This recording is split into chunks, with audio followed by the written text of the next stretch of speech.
Першыя вынікі, бачу, што выйшлі задаволеныя. Меліся быць 40 хвілінаў, больш за гадзіну знаходзіліся ў дзярждэпартаменце. Што казалі, пра што гаварылі, што абмяркоўвалі?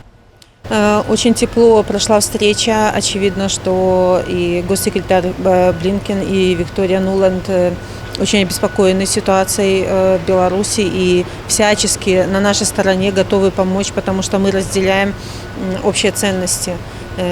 Права человека, верховенство закона и права. И видно, что они хотят нам помочь. И мы обсуждали, как сделать так, чтобы Belarus Democracy Act работал эффективнее. Это очень хорошая база, но нужно приложить немного усилий, чтобы увеличить эффект. Также мы, конечно, говорили о поддержке гражданскому сообществу. Мы рассказывали о том, какие репрессии сейчас в Беларуси, про средства массовой информации, про правозащитников, о том, что необходимо все-таки, чтобы шаги со стороны Соединенных Штатов были сильнее, смелее, быстрее и эластичнее, я бы сказала, потому что очень много трудностей возникает при поддержке белорусов, и нужно учиться эти трудности обходить, потому что сейчас нужны креативные подходы, ситуация нестандартная, нужно искать нестандартные способы решения. Также, конечно, говорили о давлении, что США готовы предпринять в самое ближайшее время, чтобы изолировать режим экономически еще больше.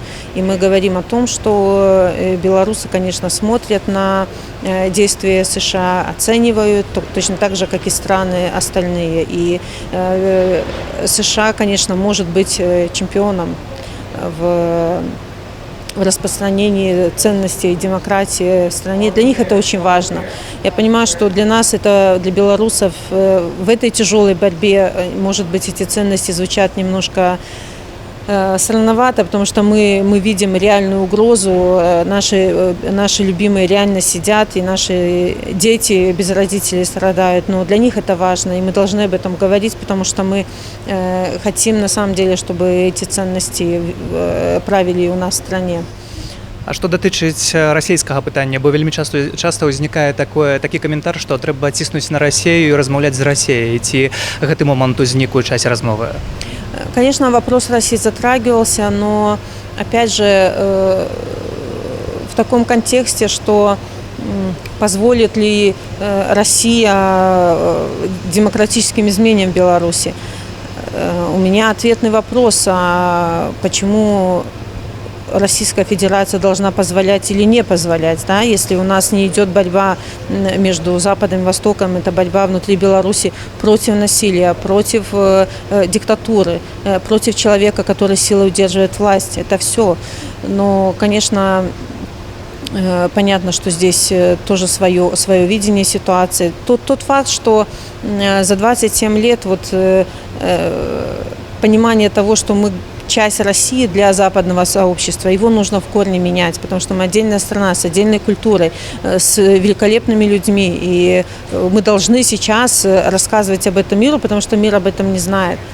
И поэтому, да, говорили, мы высказали свою точку зрения по России, что мы не ищем врагов, и Россия все еще может стать частью разрешения нашего кризиса, если это будет необходимо, точно так же, как и наши другие страны-соседи, и все, кто хочет помочь нам в этой борьбе. Поэтому, затронули, конечно, но вопрос, наверное, сколько вы сказали, я была там час?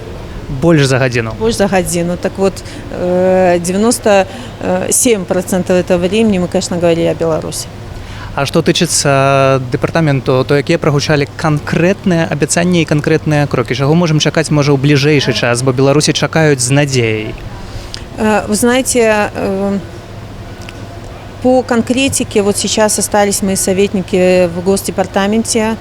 Дальше идут экспертные встречи, где будут выработаны механизмы воздействия, будет больше конкретики. И дадим, наверное, эту информацию попозже, потому что на встречах такого высокого уровня все говорится, значит, выражается поддержка, говорится о намерении помогать, а уже дальше работают эксперты, работают... Дякую, будем чакаць на экспертаў таксама здабываць іх каментары. Да. Спасибо вам большое.